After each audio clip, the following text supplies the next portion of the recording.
is that sound, which means it's another week of high school football in the great state of Georgia. Hello, everyone. I'm Will Cooper alongside my co host, Art Mosley, here on a beautiful Tuesday, September the 23rd. Art, how are you doing, my friend? Coop, you know what? I got a lot of crow to eat this week, and we're going to start the show off a little bit differently here. We got a call right now. We have to get to get something off our chest. So, man, I tell you what, I got him on the. I think he's on hold right now. Coach Collins is joining us this week to start our show off right. Let's get right to that interview, Coop. And thank you for joining us on the North Georgia Sports Report podcast. And joining us once again this week is the head coach of the River Ridge Knights, Coach Mike Collins. Coach, thank you for being back with us. Thanks for having me, Will. Love you guys and great to be here, man. Hey, absolutely, Coach. We always look forward to it. Obviously, you guys are on a bye, so the question is, why did we invite you here? And I think the main reason is that Art and I have to eat a lot of crow this week, and we feel like getting some answers from you may help us digest this difficult time when we're so wrong. So, with that being said, Coach, obviously a great win for you guys on Friday night. Probably one of the bigger upsets in terms of computer rankings and everything that people outside of the area lean on. But from your perspective, what was that game like, and what did you see from your team?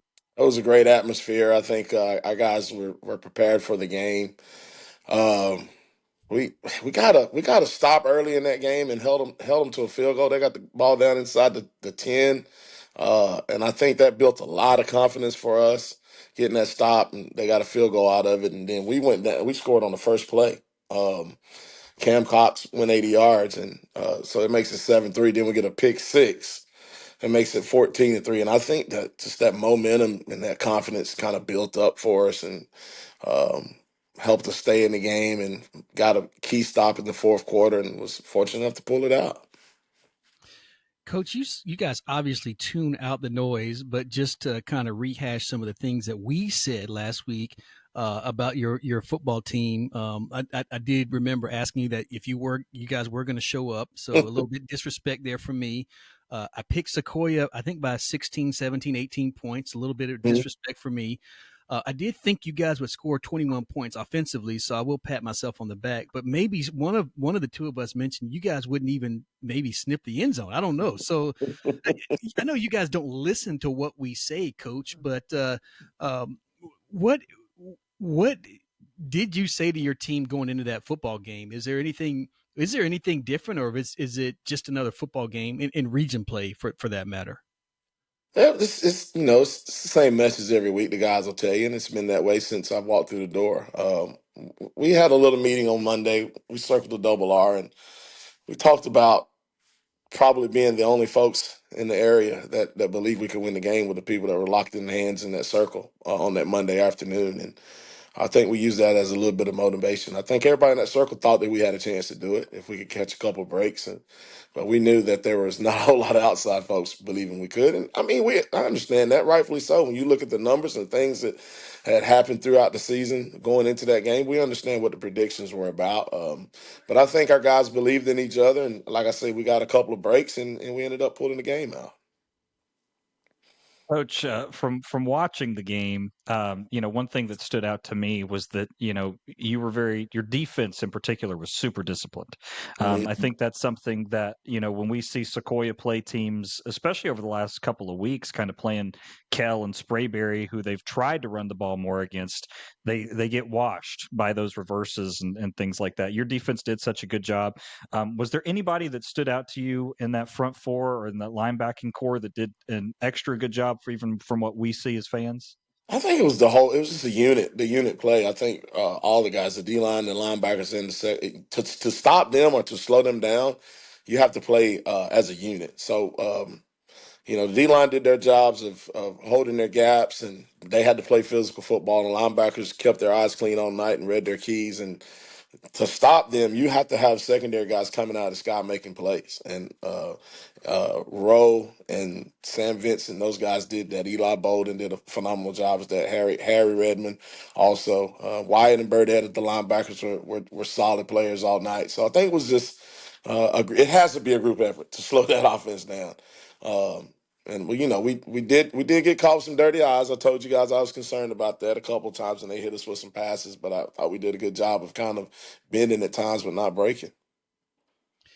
Coach, you guys are on the bye week this week, so maybe a couple of extra days to enjoy that victory. But what's the schedule like this week for you guys? Is you're off and then you come back and face Riverwood, and I'll harken back to some words that Coach Williams told us about Riverwood before they played us. He's like, look, don't let the record deceive you. And then we watched the score in that game, and it was a ball game up until midway through the third quarter. So how do you get your team to refocus on against an opponent that might not have the record as your prior opponent, but is going to present you some challenges?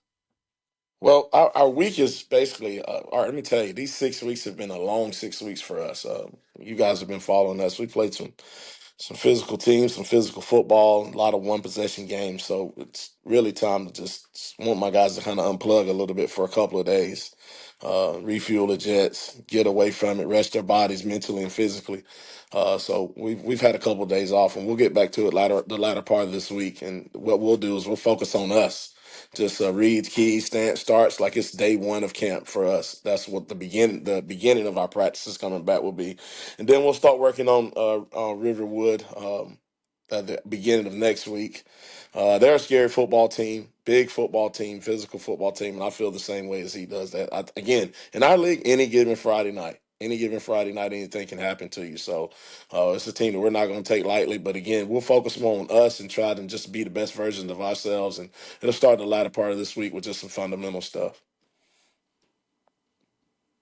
Well, Coach, I don't have any more questions for you. I've got a lot more crow to eat. So, and we appreciate it. It was I certainly wish I could have been there on Friday night. And as I'm kind of flipping through the scores, I and told you were going to miss a good game. I told you were going to miss a good game. I'm gonna. I used to have this old saying. I would tell Coop in Teeter we trust, but now I don't know. Now it's Collins. I don't know. I I think don't know about that, man. I don't know about that. It's just one of those nights, man, where things went our way, man. I'm happy for the River Ridge community. I'm glad to have an opportunity to enjoy this win. They definitely deserve it. So, just super proud of our guys in our community to enjoy this moment, and hopefully, we can get a couple more before this thing's over with. Well, Coach, you guys you're sitting pretty right now. I know with 2-1 in kind of a log jam with a few other teams Mm-hmm. here in the region. Actually, a 4-way log jam. So one of these teams is really good, and even that Creekview team at 3-0. One of those 5 teams, or a couple, or excuse me, some of those. What is it? I can't do math right now. 6 teams. 2 of them are going to be sitting at home come the first week of the playoffs, and it's a shame because, as you said, there's some pretty good ball being played in Region 6 5A. But Coach, we're going to let you go. Again, you feel free to gloat as much as you want. We That's will not certainly happening. have you back later in the season, and please let the River Ridge football team know that we will, at least I will not doubt them again this season. That's for sure. Oh man, like I said, we love you guys, man. No, we never take offense to it. Appreciate you guys having me. As always, it's always fun. Go Knights. The ever jovial Coach Collins, who maybe had a little bit extra of spring in his step and a little brighter smile on his face, especially talking to you and I, Art, who, well, for me personally, I got a lot of apologies to make. Yeah, both of us do, Coop. I mean, maybe you more so than anyone. I'm not to continue to beat this dead horse here because we know that we got called out.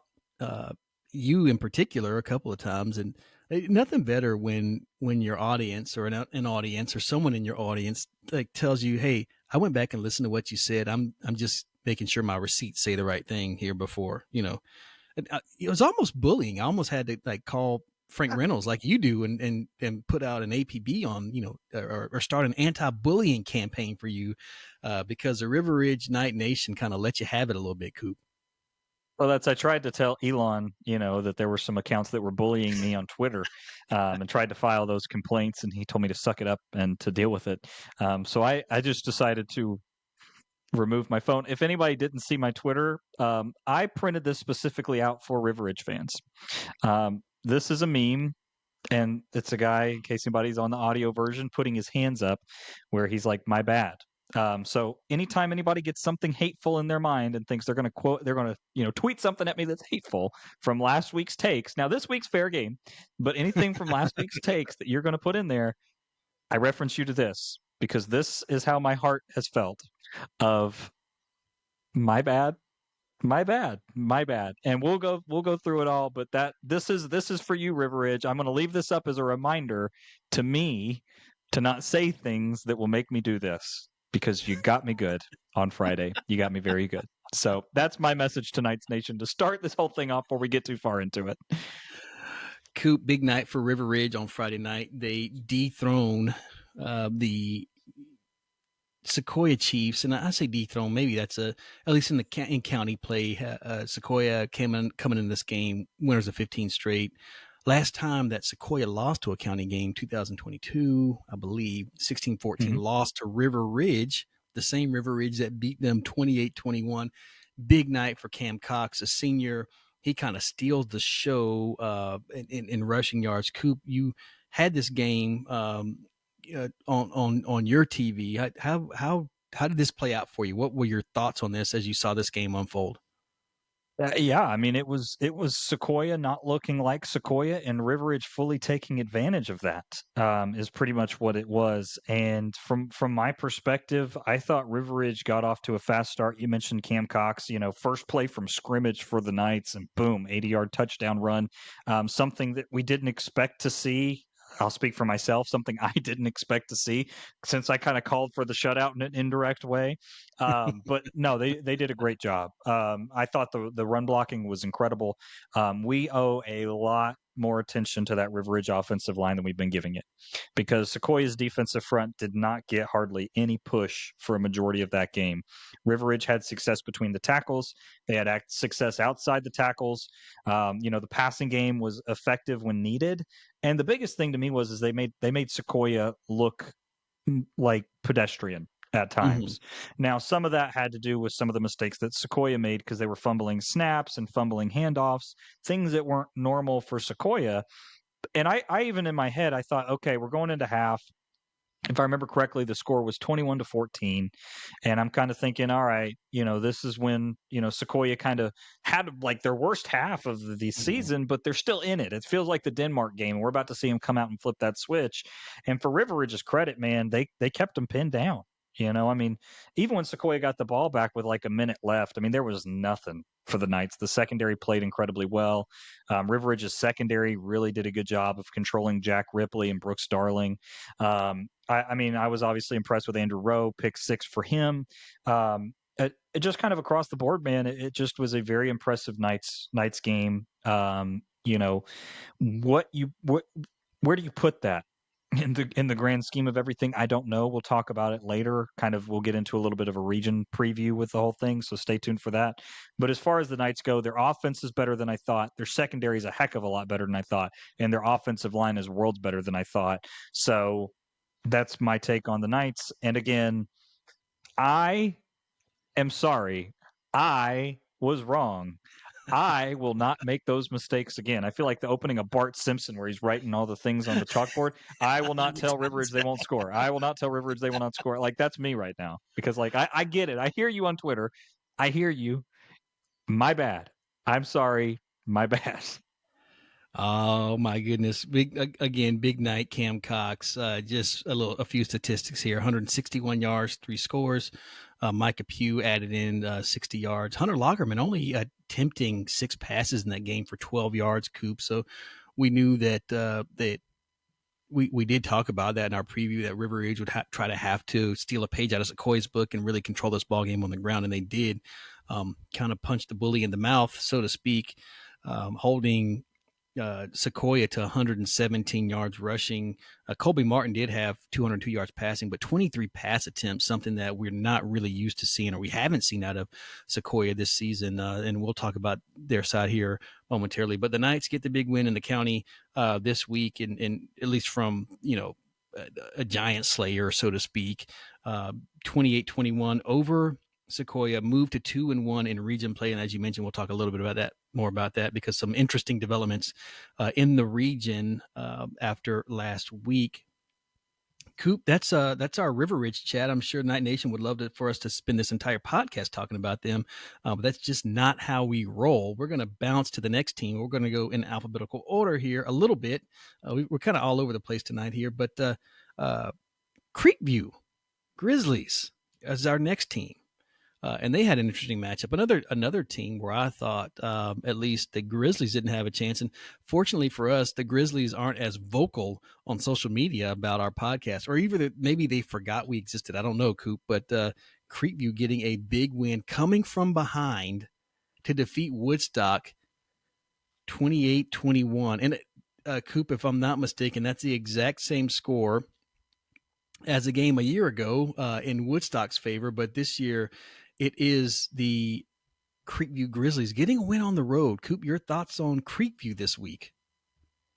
Well, first of all, throwback jerseys, big fan, super big fan. I'll say this in the safety of the Creekview segment, but I grew up on East Cherokee Drive in the Creekview district. My entire family, you know, everybody young enough to go to Creekview, but my cousins, me, Creekview grads.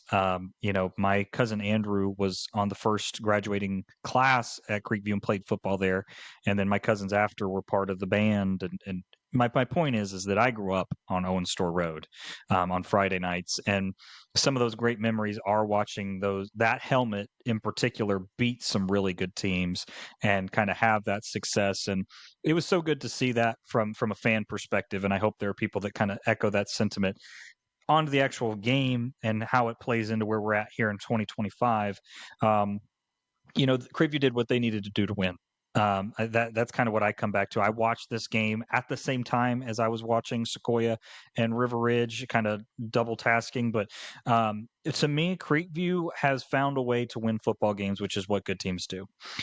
It was about as undisciplined of a game as I have seen Woodstock or Creekview play in a long time, more so for the Wolverines, which Creekview took advantage of. That last drive to even things up.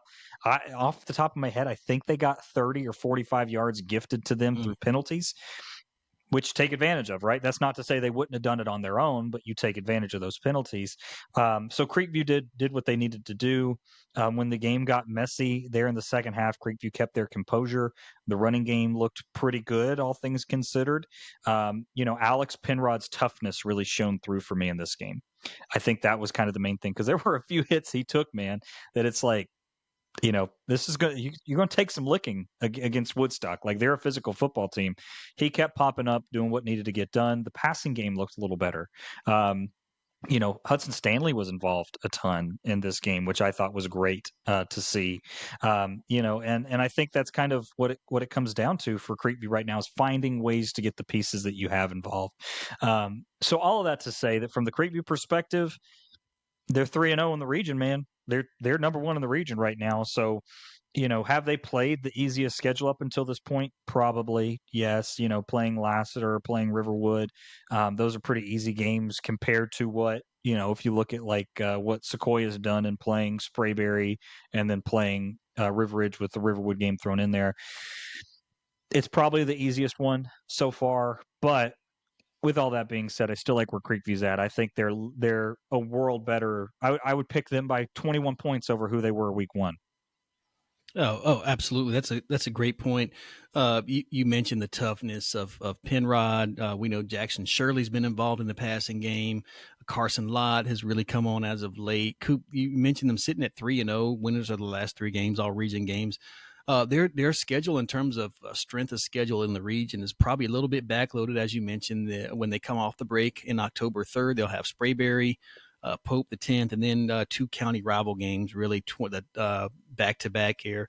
River Ridge on the 24th, and then a Halloween treat, or maybe a trick, I don't know. Sequoyah at home on October 31st. So a lot still to be decided, but Creekview really making strides with that when sitting at 3-0 again atop the region 6-5A with about 4 teams that are hot on their heels with 1 loss. So a lot to be decided here as we move along. But congrats to Coach Williams and the rest of Grizzly Nation.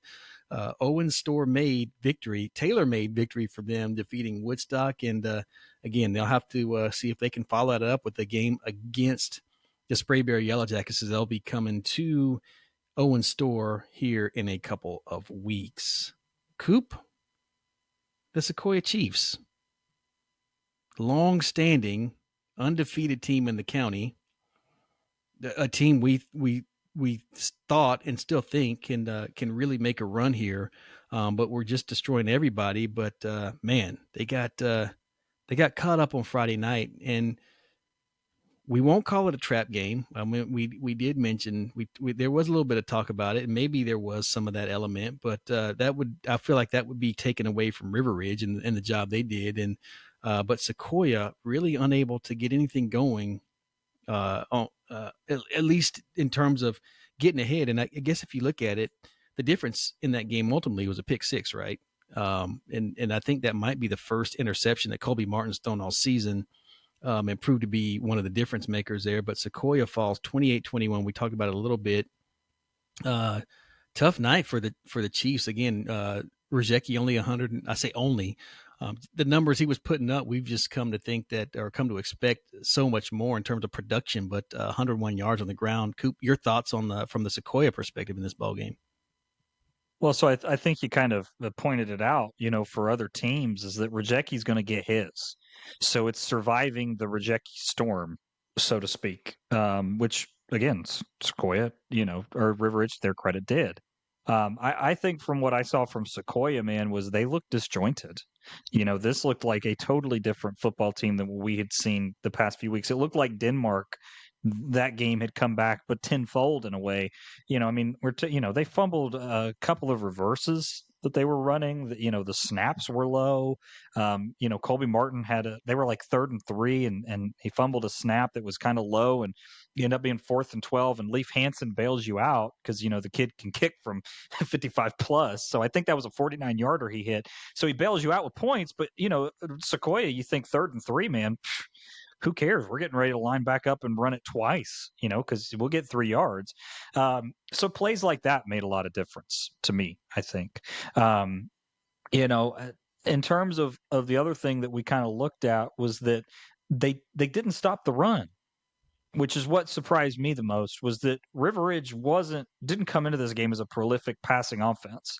We've talked about this pretty much all year for the Knights, that they're not River Ridge last year. They're not going to throw the ball for 400 yards or 300 yards most games. So can you stop them from throwing for 100? The answer is yeah, they did, but were you surprised that Camden Cox was going to be in the game? Were you surprised that Micah Pugh was going to be there?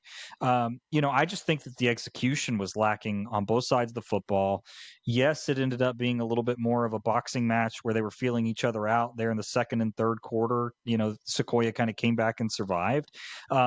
But at the end of the day, this is a team in Sequoyah that kind of feels like, Icarus flew too close to the sun, for anybody who's a student of mythology. But that's kind of what this feels like, because it's like, we flying to the heights, top 5 and 5A, and we're getting the state recognition. And, Will Rzeki's the player of the week, in the state. And, how big was that upset? And, how big was that blowout? And then here we go. Right. And it's like, to River Ridge, like, were you guys not prepared for River Ridge? Like, they're an inter-county team. You know what I mean? Like, it's like they didn't surprise you with what they were doing. So that's kind of my message, is like, this wasn't the Sequoyah team that we've seen. These guys still got everything in front of them. Refocus up. If you can get through the rest of your region schedule, unscathed, which if you look at terms of strength of schedule, River Ridge and Sprayberry are probably your 2 tougher opponents that you're going to have to play.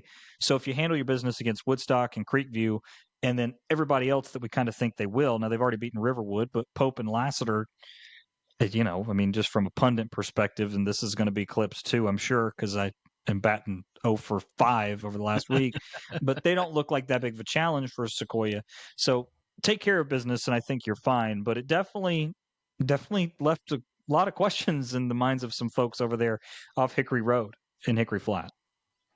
Yeah, Coop, you mentioned their remaining schedule: Lassiter, off the break, Woodstock, Pope, Creekview. You got to think Sequoyah would be favored in those 4 games.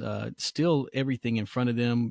They've got the head-to-head with Creekview. We talked about this kind of offline about region tie breaks already, but we got a feeling that this region champion will not, similar to last year, will have at least one blemish on their record. Sequoyah still sitting pretty for an opportunity at a region title, and certainly what could be when they're firing on all cylinders. I still believe they're one of the best teams in the state, Coop. And they just have to maintain that focus. I know that's something that Coach Teeter talked about week in and week out. We talked to our guys about this, and I think the coaches coach and the players play, and everyone has to do their job. And I think some of that is making sure you have the attention sometimes of 15, 16, 17, 18-year-old young men. Like they might be nodding their head, yeah, but it's going right through one ear out the other. Like, hey, we're going to kill these guys. And, you get in the ball game when it's not, the other guys have been working hard too. And so you can't take anyone for granted. Never underestimate your opponent. But we'll see how the rest of Sequoiah's season plays out. And I know we'll have a chance to talk to Coach Teeter later on this season. We'll go from there. But right now, maybe the biggest news again in the county is Sequoyah falling to River Ridge, or River Ridge defeating Sequoyah, however you want to say that. But moving on, Coop. Moving on to the Woodstock Wolverines, who fell to the Creekview Grizzlies. Again, as we mentioned, 28-21. I want to get your perspective on this, as I was traveling on Friday night and didn't have a chance to peep in on these games. But Coop, your thoughts from a a Woodstock perspective on Friday night. Undisciplined. I mean, that's what it came down to at the end of the game. I mean, just the amount of personal fouls and unsportsmanlike conducts. Now, Creekview didn't play a super clean game either, but Woodstock at the end, just kind of started giving some yardage away that ended up biting them. I mean, from the positives, Trace Washington can make up for just about any deficit you have talent-wise when they use him at the running back position. He had a couple of catches out of the backfield with, Burmeister hit him on the run, and nobody's catching him. So that's Trace Washington is a difference maker, and Graham Burmeister is a great distributor of the football. Woodstock did end up with a couple of turnovers in that game. I believe J.D. Russell had a pick for Creekview, but with that being said, they're talented as all get out. Their offensive line played pretty decently, which I think kind of was our question going into the season, was how good was Woodstock's offensive line going to be. I thought they played pretty good. For me, it's just we've talked about how physical Woodstock has become under Coach Devine, which is super important. When you can play a team, and I always go back to the old Nick Saban quote of, "I want every team that we play to wake up and say, I hate playing against these guys." I think opponents feel that way when they play Woodstock, because they're physically just all over the place. They smack you around, but there has to be intelligence with it. You have to be smart. And I know from the sideline they're preaching that. I know Coach Devine's staff is preaching that, and they have to work on that. It's got to be a little bit cleaner of a game from that perspective. Because I think with that, if you take the penalty yardage out, which if ifs and buts were candies and nuts, we'd all have a Merry Christmas. But if you took that out, then Woodstock probably wins this football game. Or at least it's 21-21. We're going into overtime. We're not having this conversation about regulation. So that point being made, you got to find a way to play cleaner. You have to find a way to play cleaner football. So for Woodstock fans, everything's still in front of you again, because now there's a log jam with you and everybody else, which we'll talk about in a minute, because I want to break down the region as a whole in its own segment. But for Woodstock, I think that's what I saw. The defense was as expected. They're pretty good. Creekview had some opportunities, which was mostly thanks to Alex Penrod finding a way to get it done, more than it was, that they were beaten, scheme wise or off the point of attack or anything like that. That was my perspective on Woodstock from what I saw on Friday. Yeah, Coop, you talk about Woodstock, their defense, you mentioned it. You talked about Washington offensively, a guy who's really, his recruiting really starting to pick up here, the junior on offense, not as well as defense, 14 total tackles leading the way. Jabril Baugh, we talked about him, 10 total tackles. Ba also picking up a sack, an interception by Rylan Hubbard. We've seen him on both sides of the ball. And then, you talked about their remaining schedule. It's not an easy road. They'll have Pope coming out of the break, Sequoyah, which will be a pivotal game, one that we will certainly have our eye on. Riverwood, which we believe they'll be favored in that one, and then Sprayberry to close it out on Halloween. So a lot to be decided. They are still in control, as you mentioned, of their own destiny. But it won't be an easy road to hoe. We'll keep our eyes, as we always do, on the Woodstock Wolverines. We'll see if they'll get those penalties cleaned up. I would say maybe a little bit uncharacteristic of a Coach Devine team from what we've seen. So again, maybe they and Sequoyah dealing with a few of the same issues. Maybe looking ahead, maybe not. Just again, players not understanding the moment of not underestimating your opponent. Who knows? Or maybe they just got beat by a better team that night. One of those, and maybe some of all of that is true. Either way, Woodstock Wolverines fall. As we mentioned, they fall to 4-2, 2-1 in the region, and they're off this week, as most of our Cherokee County teams are that we've spoken about. Now, Coop, we're going to turn the page a little bit. We'll talk about the Etowah Eagles. They're going to be featured they are our North Georgia Sports Report game of the week, their game against Cherokee. Almost easy for us to decide that because they're the only two county teams playing this week, but the oldest rivalry, and so we do want to honor that. But before we do, Etowah, man, they kind of got ambushed over there at Northcutt Stadium on Friday night. Coop, your thoughts on that ball game as Marietta beats Etowah 43-9? Yeah, Etowah moved the ball pretty well between the 20s. It wasn't like that they were, shut out. It's just that getting things put together to score was a little bit more difficult. For Etowah, it kind of felt like maybe a difference of out of region schedule is kind of what I would put it to, right? And we talked about this last week, that it was a hard game to nail down because they had played such different schedules. Because Etowah played Sprayberry, yes. Etowah played Campbell, yes. They're good teams. Mm-hmm. Don't get me wrong, they're good teams. But Marietta went through a gauntlet of 6A teams that would rival just about anybody in the country. Okay, and that's coming from somebody sitting over here watching 6A Texas football, right? And I'm telling you that what Marietta went through to get to that, 1-4 mark was anything but easy. They took McEachern down to the wire, who's been beating everybody like a scalded dog. They played these teams like Hillgrove. Just these teams that this year in particular, maybe not historically over the last 5-10 years have been so good, but this year they've been really good. So I think Marietta, probably walked out on that field and, to their credit, kind of said, we're going to take our frustrations out, and if we win, so be it. And I think Etowah got punched in the mouth, and probably a little bit of a welcome to 6A football here in, Cobb County, so to speak. But with that, I don't think you can do anything with that game other than put it in its proper place, which is you lost to a team, and quite frankly got handled by a team that is in the upper echelon of 6A. I just think Marietta's played a tough schedule, but I think if you look at the actual rating for how good Marietta is, I think in our predictor we got Marietta ranked like the 12th best team in 6A.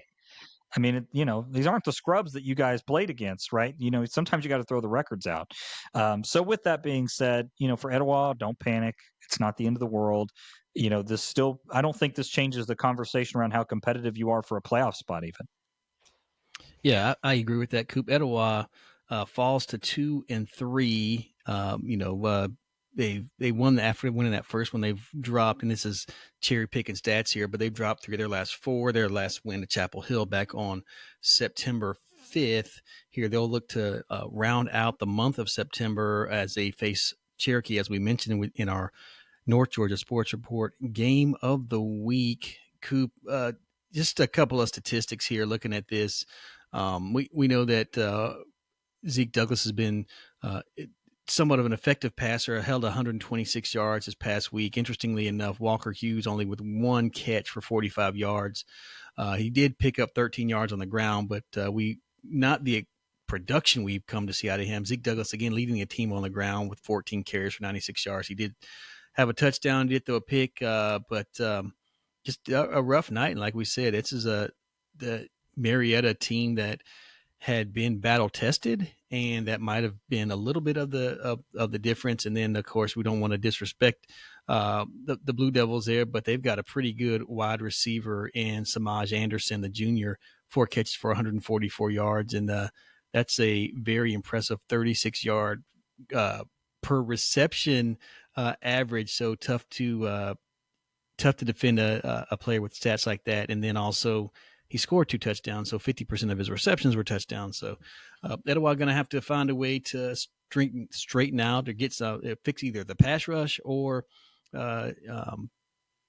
coverage in the secondary. And I don't know if they'll see a lot more receivers like Samaj Anderson this season, but tough one on Friday night. But as you mentioned, everything's still in front of it. We think this region is still pretty wide open. We do think maybe North Cobb is at the top, especially after their result over Walton, and then also beating North Paulding. That gives them a pretty good view up top right now, but still a lot of football to be played in Region 5, 6A. So we'll keep our eyes out. But Coop, instead of talking about what we saw from Etowah, we want to invite in to our podcast Coach Brett Vavra, who we have not spoken with Coach Vavra since a preseason. So we've got a lot to talk about with Coach Vavra. We've got him on the line. We'll bring him in right now. And thank you for joining us on the North Georgia Sports Report podcast. And joining us once again is the head coach of the Etowah Eagles, Coach Brett Vavra. Coach, thank you for being back with us. Yeah, I appreciate you guys having me. It's my pleasure. Absolutely, Coach. We look forward to it. And especially with talking about your team, kind of had some ups and downs, but one of the more exciting groups that we get to cover here in Cherokee County. Before we get into anything kind of last week or coming up this week, I kind of want to ask about the out of region portion of your schedule. How do you feel like your team managed that with beating Woodstock and then playing some tough teams in Sprayberry and Campbell and then coming away with a win at Chapel Hill? Can you kind of take us through what the emotions were like and what you saw from your team over those first 4 games? Yeah, I definitely feel like our team got tested and was faced with all kinds of adversity through those first 4 games, that's what you want in your non-region play, right? Kind of get your team tested a little bit before going into region play, where it really matters. And so, I felt like that happened. And looking back on it, you wish you kind of maybe handled some things a little bit differently. And but again, if you don't go through those experiences, you don't know as much about yourself as you do now, and you don't have the opportunity to grow from them. So, but disappointing that we couldn't hold on to a 17-point lead against Campbell. That was hard, and it was a multitude of reasons and a lot of things that happened in the second half that kind of kept us from being able to close that one out. And then Sprayberry was maybe not quite the same, a little bit different. I just felt like their playmakers really took over that game in the fourth quarter after having a 3-point lead with 8 minutes to go in the game. And to me, that one was a little bit different, but still, a little bit different kind of adversity we're faced with. And I still believe that we grew from, and we'll continue to lean on that experience and continue to grow from it.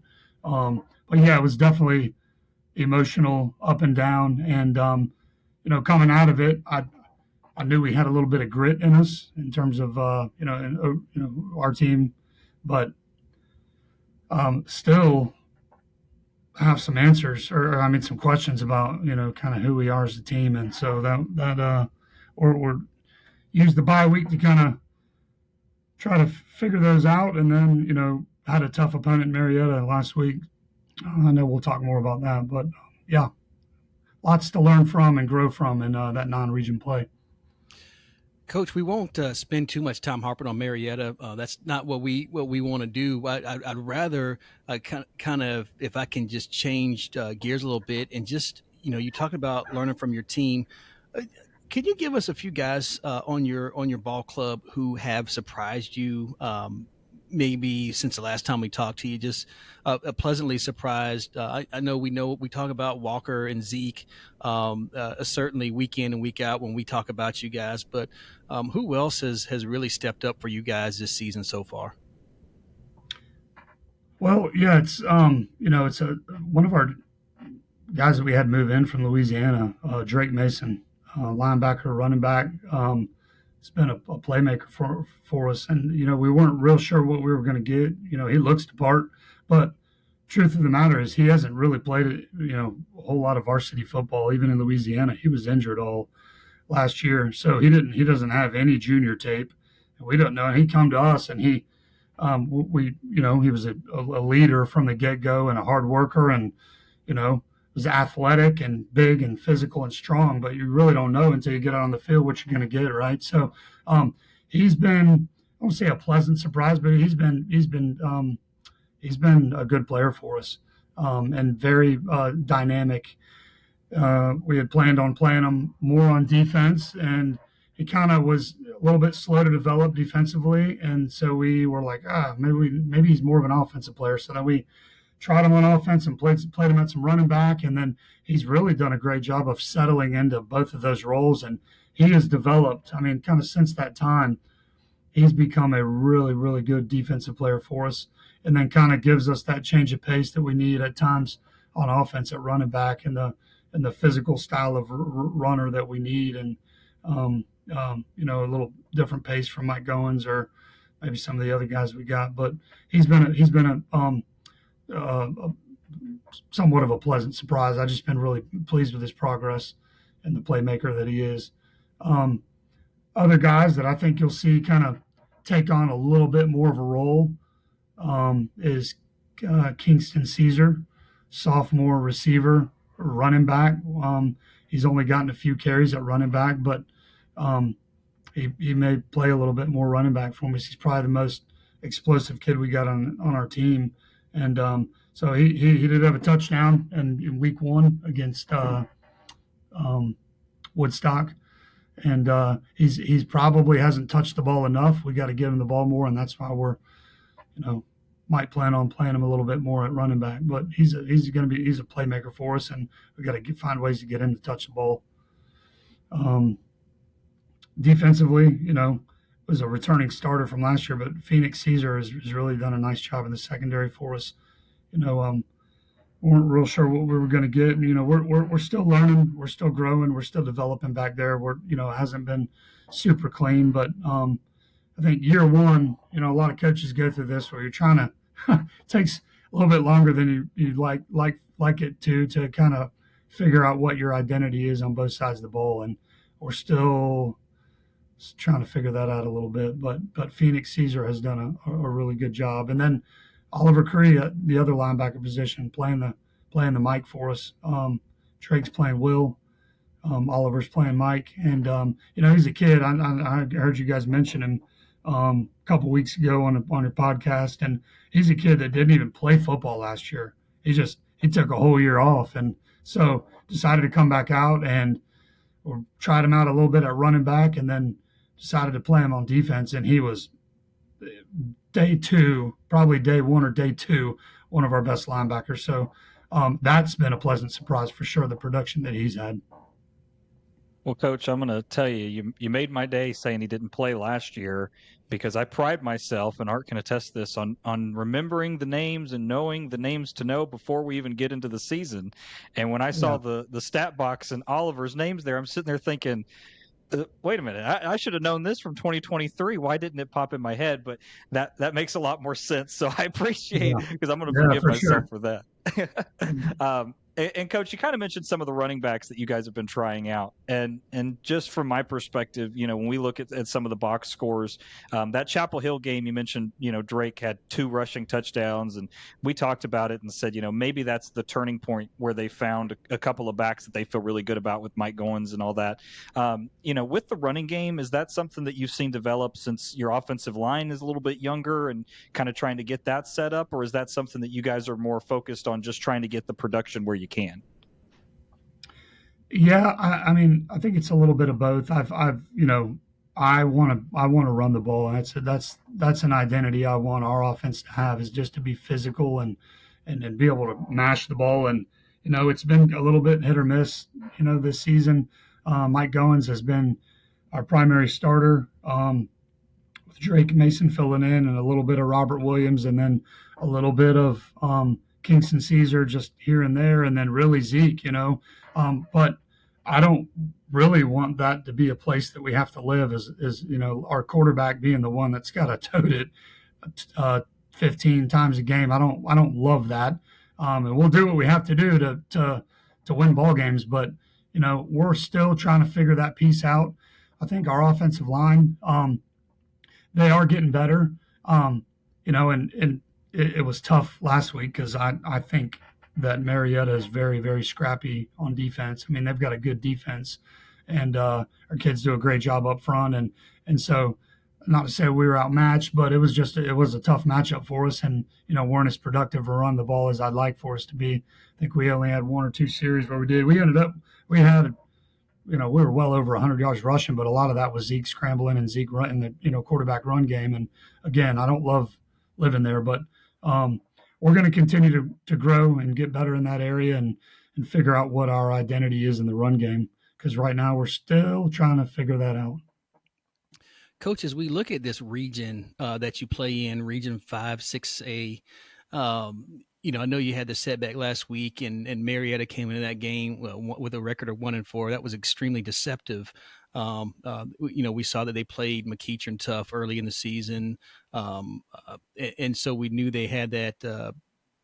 They were a team that was ready to explode at any point. But from what we look at, Coach, this region still seems wide open in terms of competitiveness. I know that maybe North Cobb sits at the top, and some people might say North Paulding. But I think for you guys, what's the sentiment in your locker room, even after that Week 1 region loss? How have your kids bounced back this week in practice?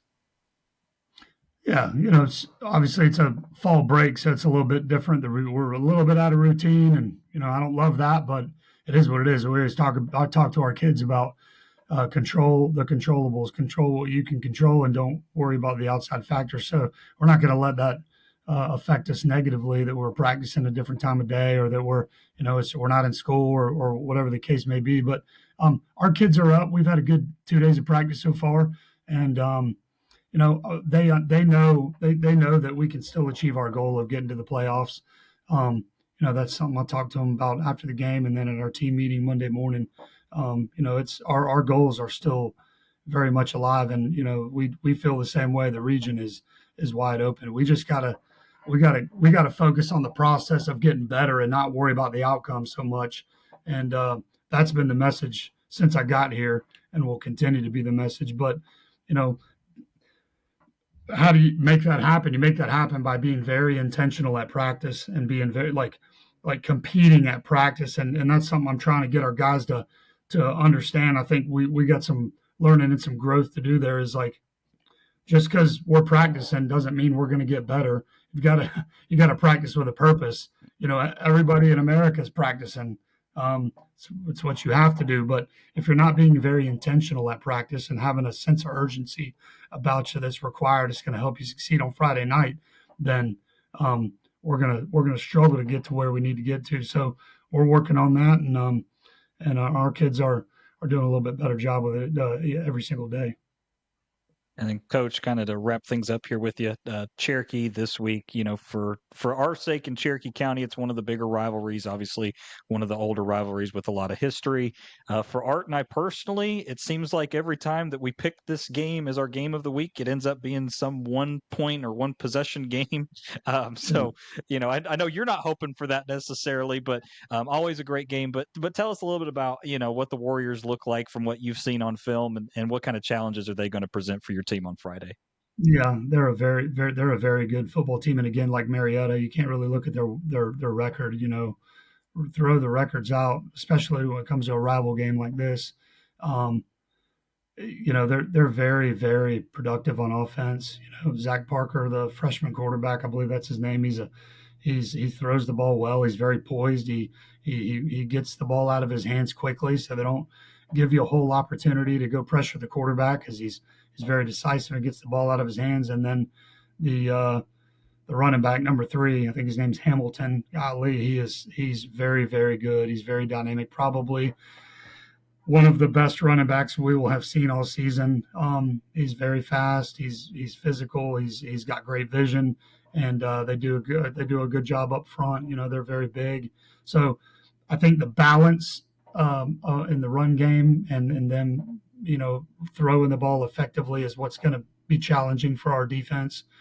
Um, and then defensively, they've struggled a little bit here and there, but they've still got some players, and we haven't been as productive as I'd like in the last two games. Even though we scored 31 points against Chapel Hill, I felt like we left a lot of points out there. And then even against Marietta, we got in the red zone several times. I felt like we moved the ball at times really well. We just struggled to finish drives and put points on the board.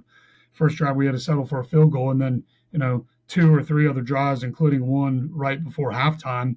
Felt like we could have punched it in, and it might be a little bit different ball game. So that's where we're working to get better and be more efficient on offense, and especially throwing the ball. We haven't been overly efficient throwing the ball.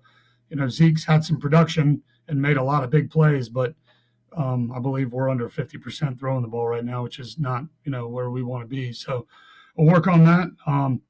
Again, the focus is always on us and making sure our players are getting better at every position, being the best version of themselves they can be. Well, Coach, like Coop said, it's a big game this week, and not just for county bragging rights, but ultimately for getting there, picking up a region win, and you'll be back at home at Eagle Mountain. So hopefully people will be coming back from fall break so they can get there for that ball game to cheer on the Eagles. Coach, a really cool environment over there at Eagle Mountain. We wish you the best of luck this Friday night, and as always, we appreciate you coming on and spending some time with us talking about the Etowah Eagles. And we hope it won't be too long before we have you back on the podcast, Coach. Yes, sir. I appreciate you guys having me. So again, thank you to Coach Vavra for being with us. Hate that we were not able to get him in sooner. It's just that by proxy of the schedule, especially out of region, it's so hard to figure out when our teams don't always play each other because, Etowah hasn't played a Cherokee County team since week 1 against Woodstock when we did talk to him. So, just kind of byproduct of that, but we will certainly have him on more as the season progresses and appreciate him joining us for the second time on our podcast. Absolutely good to have Coach Vavra. Coop, one of the things that he said a few things that resonate with me. It's interesting to listen. We talked about Oliver Cray or Cry. I can't remember the exact pronunciation here, but a guy who you mentioned, hey, I forgot about, but he didn't play football last season. So as a pleasant surprise when getting him back, we talked about Kingston and Phoenix Caesar, Drake Mason. But I think that ultimately this is the second time we've heard this now in a matter of 3 weeks, because I think Coach Williams said something very similar about, hey, we have to work on the process of getting better regardless of what the scoreboard says. And we talked about that before Creekview played Riverwood, I believe, with Coach Williams, but as a very similar message, regardless, turn the scoreboard off. What are we doing to get better week in and week out? And I think ultimately that's the message I think that's resonating here with these teams who maybe haven't had as much success in the win and loss column. And especially in that pre-region slate of schedule of games, that's definitely the message that we feel like we're getting. But man, I think this is still a team on the rise. And I think we've seen, you mentioned this, you got to learn how to win, learn how not to lose. I think this is an Etowah team that's still trying to figure some of that out here. And Coach Vavra mentioned they had some games where they had large margins. They let slip away from them. So that's, some of that is not guys without, a ton of experience at certain positions, but his kids are growing up and learning on the fly. And we look forward to seeing them in action on Friday night, Coop. Absolutely, man. I think Etowah, again, just because they've been low in my power ranking, according to everybody else, doesn't mean that I'm not excited about what they've put together on the field. I just have a curb your enthusiasm type mentality when it comes to that. But either way, I am very, very excited about what Etowah's put together. And again, I'm not discouraged by the results of the Marietta game, nor the Sprayberry nor Campbell game. So, I hope Etowah fans aren't discouraged by those either, because, it wouldn't shock me. Cherokee Etowah, we'll do the pick in a minute, but it wouldn't surprise me if either team won. But also Wheeler, Walton, are those teams head and shoulders above the Eagles this year? No, I don't think so. So then that puts you at the 3rd seed behind North Cobb, North Paulding, Marietta. depending on what happens in there. So third or fourth seed if you do win those games. So I think Etowah is in a very good position to be able to qualify for the playoffs. So obviously we'll see how it plays out, but I feel pretty hopeful about the Eagles. Their opponent, the Cherokee Warriors, were off last week, Coop, so we do not have a review for them, but we do have an interview with Coach Holley that we would like to get to, man. So he's standing here waiting online on hold. So why don't we go ahead and bring him in and talk about the Warriors and their season to date and their opponent this week. And joining us now on the North Georgia Sports Report podcast, the head coach for the Cherokee Warriors, Coach Adam Holley. Coach, thank you for being back with us. Hey, guys. Yes, sir. Thank you all for having me. Absolutely, Coach. We always look forward to it. You guys got the bye week last week and got to rest and repair a little bit from the out-of-region schedule that you went through. Can you take us through kind of I know we talked to you a couple weeks into the season, but since then, some of your growth as a team, because we've certainly seen it in some of the results in the box scores. But from your perspective, what have you seen from your growth as a team in that out-of-region schedule? Yeah, just the young guys are growing up, and we knew it. And that's, I think, I told you guys a little bit about that preseason. This team is going to take some time. We've got some really good seniors, but we knew there was going to be a lot of sophomores and some freshmen playing for us on Friday night. And when you don't have that experience, it just takes some time to develop that and grow and get comfortable and get confident. So, we have faced, I felt like, every adversity you can as a team. But I believe in this team. My faith in this team and confidence in this team is stronger now than it's ever been. And I would say that our players would say the same. That when you look at our record, it's 1-4, but it's been a team that's been competitive and that has truly improved every single week, and that's all we asked them to do. So I think we're on the right path. Now, I would love for that to start showing up on the scoreboard. There's no doubt. But I do believe if this team just keeps getting better every day, week in and week out, that it will start showing up on the scoreboard. But super proud of our guys, and like I said, our young guys are growing up and it's starting to show up too. Coach, one of the things we've seen kind of staying on that topic of showing up is statistically speaking, your offense has really been lighting the world on fire the last 3 games. And I want to say, after the Sequoyah game, it seems like Zach Parker's kind of settled in a little bit. Jack Rubin has started to look good. We thought we knew what we were getting with Brandon Hamilton, but those kind of 3, at least statistically, have been leading you. Is it just them settling in, or what have you seen from them that's allowed them to put up, and not just them, but your entire offense to put up? And I think it was like 575 yards of total offense last time out against North Paulding. Like what's going on? What's in the water over there? At Cherokee. Well, those 3 guys are really good. They're special players. But you look at the seniors and Jack and Brandon, and they were the 2 guys that had experience last year. That had been on that stage on a Friday night. So they were confident, and I think we've really done a good job as a staff, and our offensive staff's done a phenomenal job of putting them in positions where they can succeed and be successful in the games. But really, I'll tell you what has been everybody else around them getting better. That's where it's been. I think there's been so much improvement up front with their offensive line, and then all the receivers and everybody has really just started to get comfortable now that we're 5 games in. Nobody's new anymore, so. Each week, everybody around them's gotten better, and it's helped them. It's allowed them to be a little bit more free and make plays like we knew they could. But yeah, those 2 seniors are special, and obviously we knew what we were getting with Zach. That the more comfortable he got in the offense, the more confident he would get, and that it would it would start showing up in his play, and it has. So hopefully we can keep going in the right direction and keep these guys hungry and not satisfied, and that at the end of the day, stats don't matter. At the end of the day, and they all 3 would say this, that the only thing that matters is getting wins. So. But we're on the right path, and once we preach this a lot to the team. We've at some point got to put 4 quarters together where all 3 phases are playing complementary football, and when we do that, we're going to be a really dangerous football team because we've shown flashes of that. But the guys are hungry, and this week, in particular, with it being fall break, it's been one of our best weeks of practice. So I'm excited. Coach, when we talk about Zach Parker, it's really interesting for us, and love to get your perspective on this because from our perspective, he joined the program late, late transfer, kind of late in the summer cycle, and then obviously Sawyer was the starter to start, and then with some injury concerns, Zach gets kind of put into that spot, and we've seen that growth that you're alluding to there, week in and week out, from the decision making, and not only that, but also in the box score as well.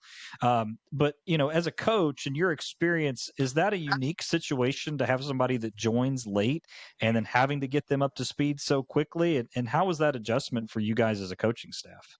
Yeah, I mean, it definitely is, especially at the quarterback position, where there's so much on you as a quarterback when you got so many decisions to make and you got to know what all 11 guys are doing on every single play. It's a little bit easier if it were a receiver or a lineman or really anybody else on the field but the quarterback. So to get a quarterback coming in late in the summer like that, caught up to speed, as fast as you can to where he can go in early in the season and play at a high level just speaks to him and it speaks to the coaching staff. And, he knows football now and he comes from a long line of quarterbacks with his older brothers, but he knows the game. And one thing was obvious, he came in right away and it was very clear he had already been in the playbook.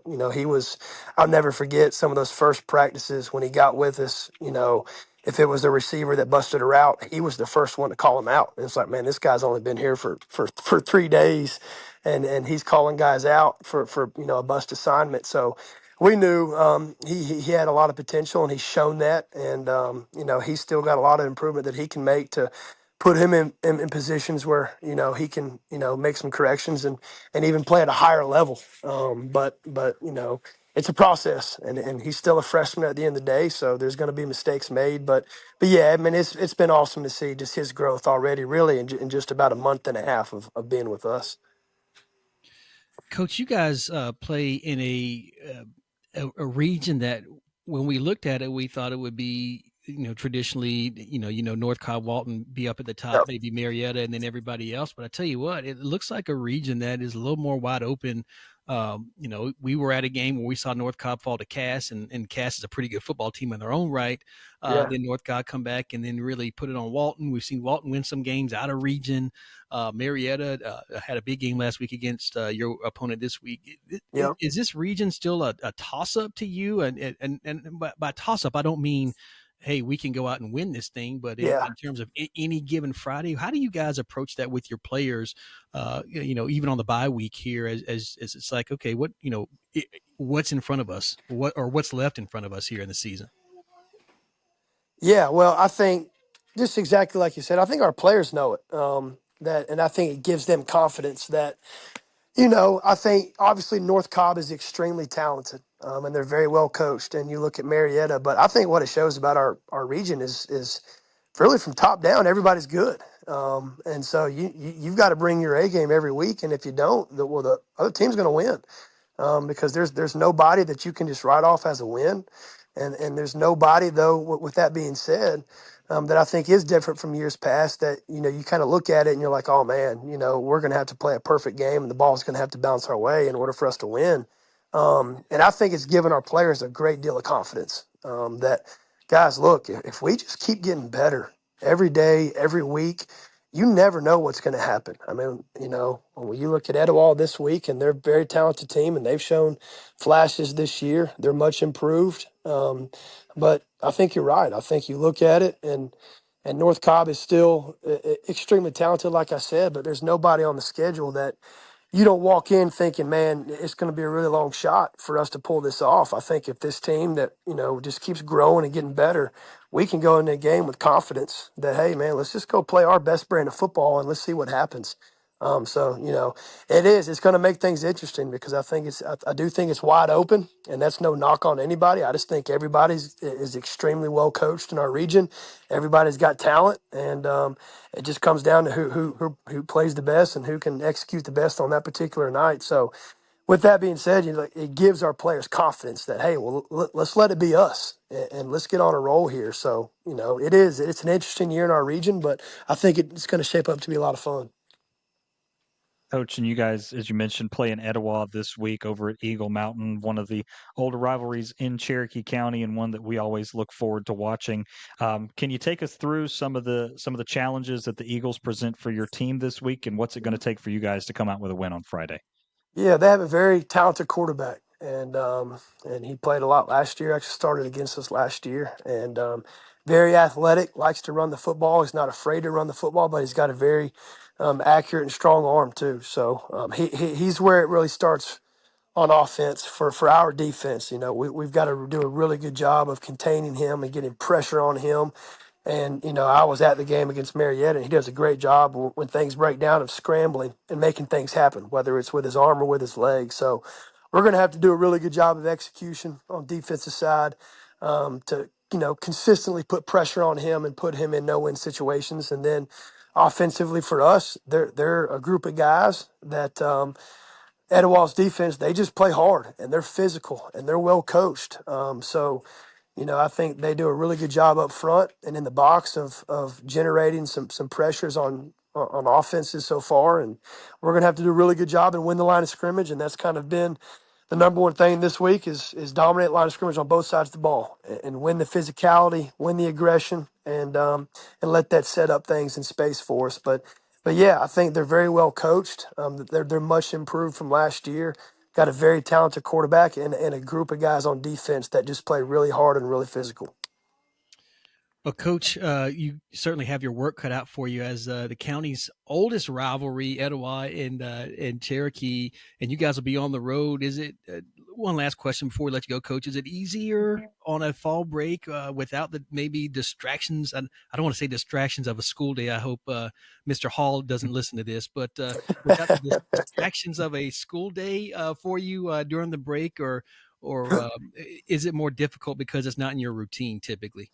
A little bit of both. And I think that, you know, it is nice to kind of just wake up and go do football. And then after football, you know, they kind of get the afternoons off. But I think it also speaks to our coaching staff and the leadership that we have with our seniors and the maturity of our team that, you know, this is not a fall break. This is not a week off like every other student gets. This is a game week, and it's a big rivalry week, and this is a region week that we got to have this win. And so, you know, I would say both sides of that. There's some distractions that really can come up when you're not in school, when you're not in that daily routine of going to classes. There's a lot more free time. So, but our players have handled it extremely well. Our coaching staff has handled it extremely well. And we've had two really good practices, and we need to back it up and have another good third one tomorrow.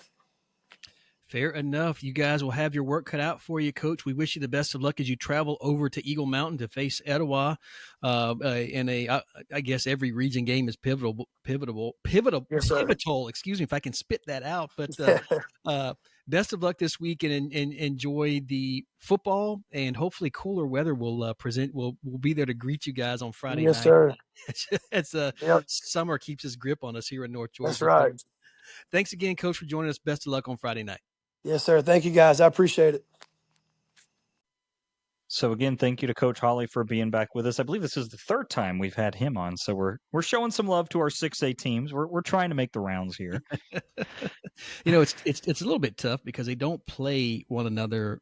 You know, there's only two teams in that region, so once we get to region play, they don't play one another. So we're trying to, like you mentioned, we're trying to show them some love here in our weekly coaches interviews, and we appreciate both Coach Vavra and Coach Holley joining us this week.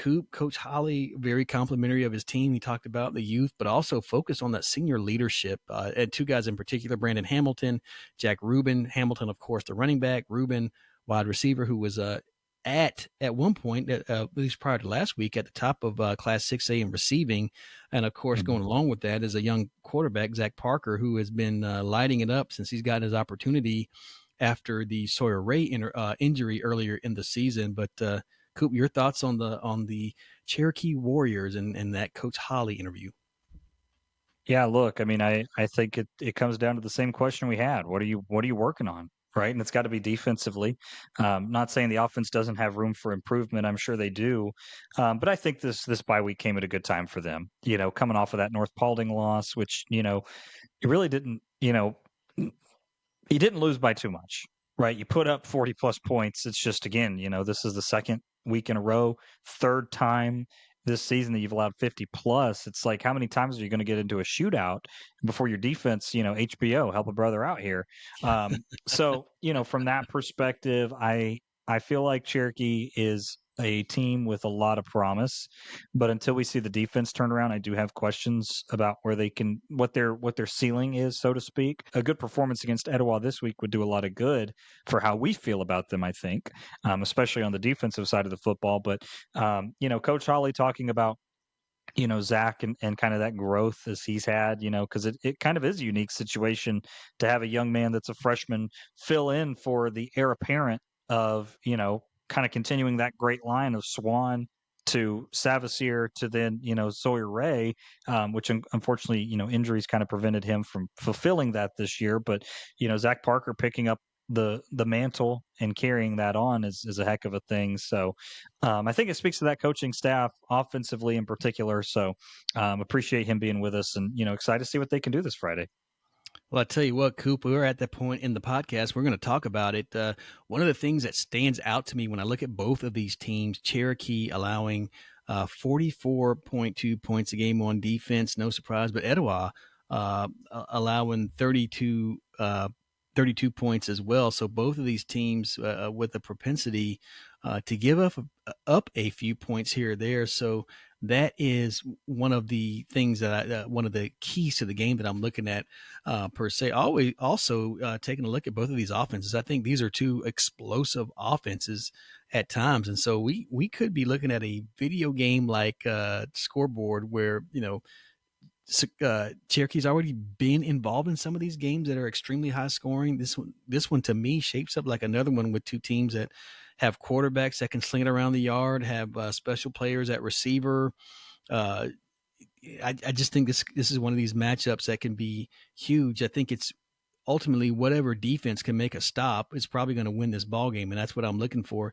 Is it Etowah? Do they have something figured out? Can they defend this air raid offense? Can they find a way to stop Brandon Hamilton? Coach Holley mentioned his offensive line is really starting to come together, so that could spell trouble for the rest of the region going forward. So I'm curious to see what kind of pressure, if any, they can get on Zach Parker, the Etowah Eagles, and two, can they slow down the run game? Conversely, can Cherokee find a way to slow down Zeke Douglas and not let him get loose and make plays with his legs, extend plays, find guys like Walker Hughes, maybe Mike Goins has an opportunity to get going. Who knows? We know that Coach Vavra mentioned perhaps maybe Kingston Caesar getting a few more touches. So can Etowah establish a ground game? I think those are the question marks that we're looking at this week.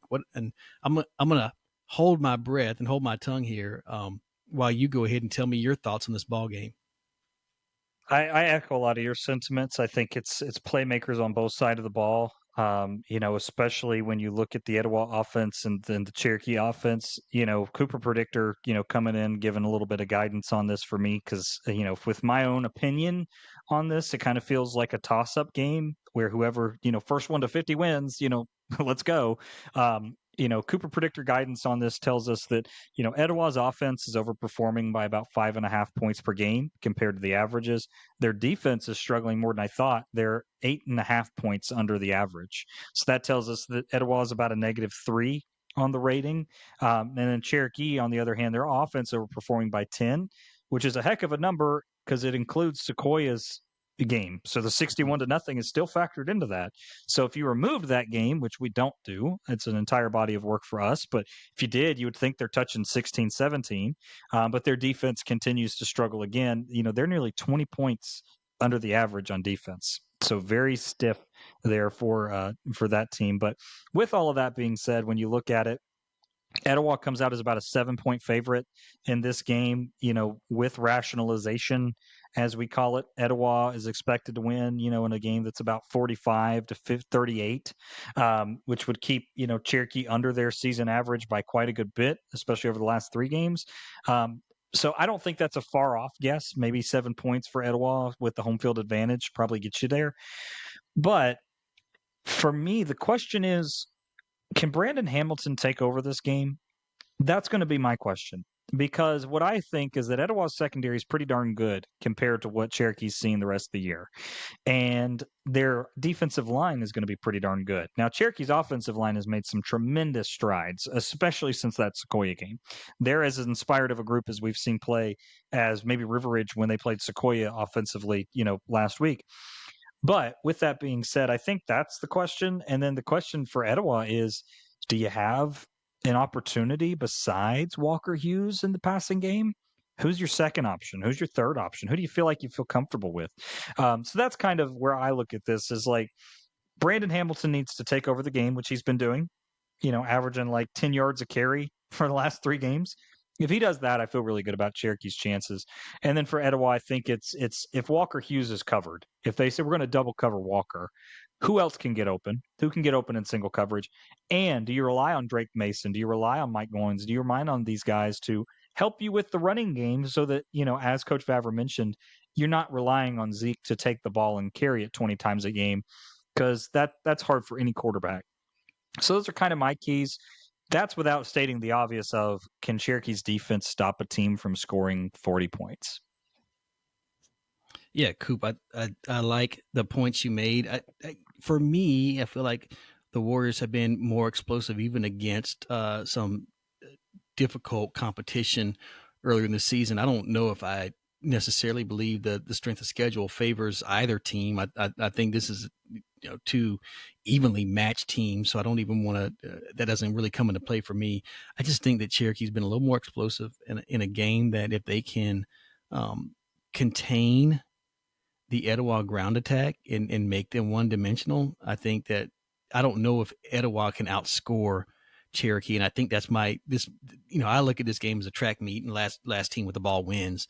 And I don't think it's I think certainly within one touchdown margin. I like the Warriors by 5. Maybe call it 51-46, or 47-42, something like that. But I think this game will keep the scoreboard operator at Eagle Mountain very busy all night long. And now that I've said that, I'm sure it'll end up being 7-3. I mean, I've been wrong so much over the last 10 days. I mean, for me, it's like I don't see. Again, my predictor puts it 45-38 for the Eagles. Mm-hmm. I agree with it that Etowah comes out on top in this one, but how do you keep Cherokee from scoring 40 plus, which now means that they will. So there you go. I mean, that's my favorite right? saying in the world. But no, in all seriousness, I agree with you. I mean, look, I'm being conservative by putting this game at 80 plus points. Mm-hmm. I don't know what the over would hypothetically be, but you should hammer it. If you're betting on high school football, you degenerates. But hypothetically, whatever the over would be, that would be the safe bet of the day. But yeah, I mean, look, it comes down to me: is there one team that gets positive in the turnover margin more than the other? Zach Parker's played a pretty clean, especially over the last 3 games, played a very clean system. Etowah, not so much. So if Etowah, if we get to the end of the game and Zeke Douglas has a pick and, a running back has a fumble somewhere and Cherokee's +2, I think the Warriors win this walking away. But at the end of the day, you and I come out on opposite sides of this, so we're saving the graphic, quote unquote. But man, I tell you, it should be a heck of a ball game. I think this is going to be an interesting game. And the most important thing is the winner really gets set up to compete for that playoff spot. Not saying the loser can't compete, but it puts you behind the 8 ball in a big way. So this is a super critical game for both these teams. Yeah, definitely each team searching for that first region win. Don't want to go 0-2 in the region and get too far behind with a lot of ground to make up. Coop, that's going to close it out for our preview section. I want everybody to stay tuned. We do have a special guest coming up. We're not going to get to it right now, but we do have a special guest coming up during our power ranking segment. Before we get to our power rankings, Coop, you mentioned region standings, and I want to go ahead and touch on that. Let's start with region, since we just talked about it. Let's go ahead and start with Region 5, 6A. Right now, we've got North Cobb and Marietta sitting at 2-0 in the region. Marietta still with the balance of a difficult schedule ahead of them. They got Walton, North Cobb, Cherokee, North Paulding remaining. Meanwhile, North Cobb has Marietta, Cherokee, Etowah, and Wheeler remaining. So a lot to be determined here, but from a perspective, as you mentioned this, both of our Cherokee County teams sitting at 0-1 in the region. Thoughts on this region so far playing out? Your expectations for Etowah and Cherokee to maybe find a way to get into that one of those 4 playoff spots in Class 6A. Yeah, I think the winner of this game is probably the prohibitive favorite to be the 4th seed. So I would say that whoever wins this, my predictor also backs this up, but whoever wins this would then be favored against Wheeler. Walton is pretty toss up with these teams as well. Wheeler looks down from where they were last year. North Paulding, North Cobb, and Marietta look like the top 3 to me. Mm-hmm. Where they actually line up in that, I don't know. Now with that being said, they're not immune from getting nicked. I mean, I think the confusion comes if you have a team like, North Paulding that gets beat by Wheeler. What are we going to do with that? I Right. mean, so there's still plenty that could happen, but I do feel like that one of our teams is in the playoffs. It's just the question of who wins this, and then taking care of beating Wheeler and Walton then would put you in that position. I just don't feel very comfortable about putting my money on the fact that Wheeler nor Walton would make the playoffs this year. They're just not the teams that we're used to seeing them. So unless they've made some drastic improvements over the last couple of weeks that would change my opinion on that, I don't see it. And again, you have to assume that both Cherokee and Etowah are improving week over week. We certainly are seeing that from Cherokee in the box score. I think for Etowah, it's they beat Chapel Hill, and then the Marietta game is kind of a wash. So until we get some more data on Etowah, I'm kind of hesitant to know where I feel about them in some of these head-to-heads. But I do feel like we have a team that qualifies for the playoffs, so we don't get skunked like we did last year. There you have it, Coop. Cobb County Schools also on fall break this week. So the Walton Raiders, North Cobb on a double bye. Marietta off this week as well. All other teams off this week, save for Cherokee and Etowah. So it'll be interesting to see. You mentioned Walton. They'll come back out of the break and play Marietta on October 3rd. Finish up with Cherokee, Etowah back-to-back on the 10th and 17th, and then close this season out against North Paulding. That's a team that we will be watching, as we mentioned, is one of those, I believe, that will be competing perhaps with the winner of this ball game for that 4th playoff spot. We'll have to see.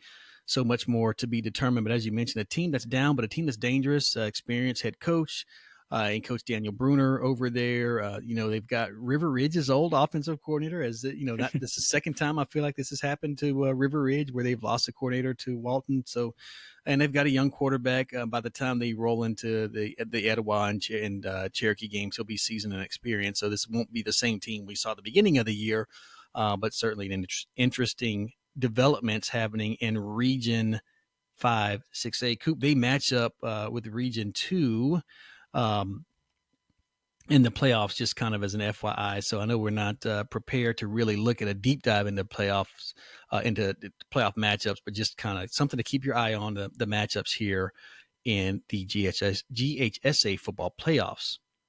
We'll move on to Class 5A, Coop, with Creekview sitting on top of the region undefeated at 3-0, but then there's a logjam, man. We talked about this a little bit, but just 5 teams. That's right, 4 teams, sitting at 2-1 with River Ridge, Sequoyah, Sprayberry, and Woodstock, all kind of beating up on each other here. Sprayberry, of course, has not played any of the Cherokee County teams. They'll start that. They have played one. They lost to Sequoyah, but still with 3 of those teams left. So they've got their work cut out for them. Coop, a myriad of scenarios here where Creekview right now sitting pretty at 3-0 might find themselves in a position, depending on how the rest of the season plays off, they could miss out on the playoffs, Coop, even if they win one more of their games with 3 losses, where that didn't happen last season. But man, a lot to unpack here in Region 6. Yeah, look, I mean, I think if you're a fan of any of these teams, it's a little early to start rooting for specific teams because we need some more answers. Because logic would tell you if you're a Woodstock fan, you need to root for Creekview for the most part, and River Ridge, really. But it's too early to do that because there's too many losses yet to have happened within this interweaving. Creekview is number 1 in the region right now, but they've played the easiest schedule. up until this point. Again, they played Riverwood, they played Lassiter, and then they played Woodstock. Woodstock's not an easy team to play, but in terms of the other two games, they have played the easiest. In terms of the most difficult, Sequoyah is going to be up there, having played, Sprayberry and River Ridge with a game against Riverwood thrown in there.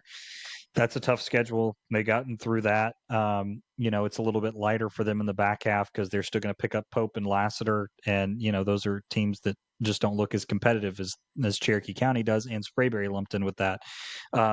Sprayberry still gives me a lot of concern. I know Sequoyah thumped them. I get that.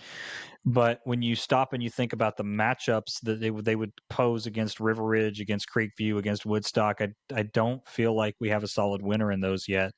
So there's a very real scenario where Sprayberry can win out and become your region champ again. That would require Sequoyah to lose one more time because Sequoyah has the head-to-head, and that would require River Ridge, like we start going down through the through the ranks of transitive properties, which again I always try and avoid, tell people to stay away from.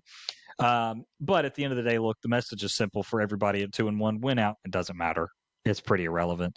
And for Creekview, win out, and it's really irrelevant because then it really doesn't even matter what anybody else does. So, do I think Creekview's going to go undefeated in the region? No. Do I think that Sequoyah is going to end up with more than one loss? Maybe. Do I think River Ridge is going to end up with more than one loss? Maybe. Do I think Woodstock's going to end up with more than one loss? Maybe.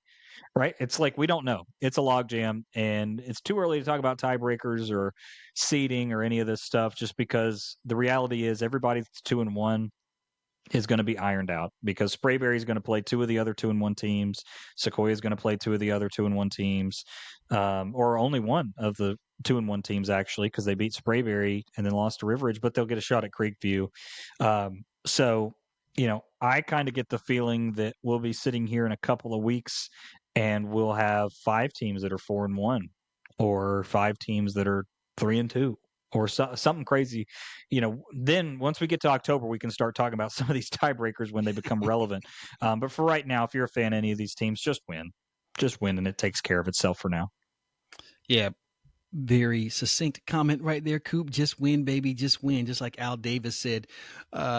Right now, the only two teams, and they're not even eliminated yet, but Riverwood and Pope sitting at 0-3 in the bottom of the region have a lot of work to do if they want to catch up right now. Even with 3 losses, we look at that saying that's the low water mark for a team to get into the playoffs again. If a lot of things have to happen, and when you have that many losses right now, you really fight an uphill battle. One more loss by either one of those teams likely eliminates them. Lassiter sitting at 1-2. Again, picking up a win last week were the Trojans all over Pope 49-7. So Lassiter is a team. I know we talk about them maybe not being as talented, but has shown they can put up some points and might pose some, might present a team with some problems if they're overlooking the Trojans on that game week. And of course, then we get into our 2-1 teams like we mentioned before: Woodstock, Sprayberry, Sequoyah, River Ridge, and then 3-0 Creekview. Just win, just win, just win is the message. All teams in this region are off as well this week, Coop. So we won't find out any. We won't. Our crystal ball remains clouded this week in Region 6-5A, but we'll certainly keep our eye on that region as it turns out to be. So shaping up to be a very competitive stretch run here as we enter the second half of the high school football season in the state of Georgia. That's a mouthful, Coop. And I tell you what, we got one more conversation, one more special guest we want to bring on into our podcast station here. This is a guy who, man, I think you do a better job of bringing him in. So why don't you go ahead and do that right now, Coop? All right, Art. And that leads us right into the time for the all-important Cherokee County Power Rankings, which I think you and I probably don't have any idea where to rank a few teams based on what we've talked about so far. So we decided to bring in someone that's an expert in this area and causing the drama. That is our good friend, my longtime broadcast partner, your current broadcast partner. You guys know him. You guys love him. It is the Professor, Dave Garner, the voice of 101.1 FM The Pulse. Dave, how are you doing, buddy? Good, man. Hey, I'm representing tonight, man. I'm representing. So that was quite an intro, man. I don't know if I can live up to that or not. I'm not sure everybody loves me. There's probably a few people that do, but I don't think everybody does. Well, as Oh, far as Dave. us, we Yeah, stand you. we stand you, and Dave, you have a face for radio, but you get to be on the podcast today. So, That's right, man, and a voice for newspaper too. I mean, I've been told. So, it goes a step further with me there. Look at you, Art. Though, man, you've got WKU, man, the toppers in the background there. Man, I tell you what, somebody must have made a trip to Bowling Green recently. Well, I tell you what, Dave. Not only were you wise enough to figure that out, and this won't be on the podcast, but Coach Holley in the interview earlier was picked that out just in a lickety split, man. Yeah, we were up in Bowling Green last weekend. As many of you know, I have a son who's a freshman at Western Kentucky.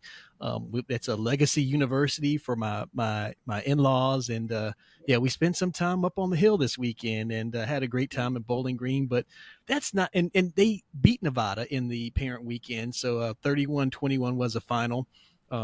Dave, as you know, I wasn't there for the end of the game because, as a dad, I don't get to do everything I want to do all the time. But in That's any part event, of it. What you should have done is joked around and said, "No, this is the new Cherokee High School. This is what the football stadium's going to look like at Cherokee next year." People probably would have been like, "What are you kidding?" You could have started something right there. Speaking of, man, you guys are stirring the pot, man. I mean, I'm seeing all these Twitter comments about keeping receipts, and all this kind of stuff. Miss Jenkins out there, holding your feet to the fire and all this kind of stuff out there, man. I mean, hey, man, I love that. At least if nothing else, you guys got people talking, right? Dude, you better let that serve as a warning. Watch what you say because people keep receipts on our podcast and they let us know about it. They hold us accountable, that's for sure. So we just got to say, I'm sorry, Miss Jenkins, but I am for real. There you go. Yeah, so there.